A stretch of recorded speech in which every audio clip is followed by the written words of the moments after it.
ఏంది 19 సాయంత్రం అడితే పెడతాడు. ఒక్కరోజు ఇంట్లో ఉండు సరిపోయింది. కళ్ళు ముద్ద తెరిచేలా అయిపోయింది.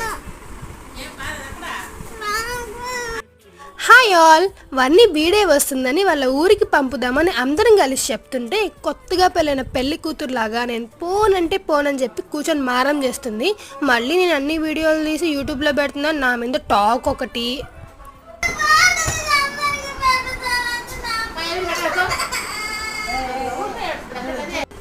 వన్నీ అన్న ఎవరు తెలుసా? స్టేట్ టాపర్ ఇంటర్లో. నిజంగా state topper. State second first అన్న కొంచెం స్లైట్లో మిస్ అయింది అన్నకి. నువ్వు కూడా అన్నంత ఎదగాలని ఆశిస్తూ bye guys, see you in the next vlog.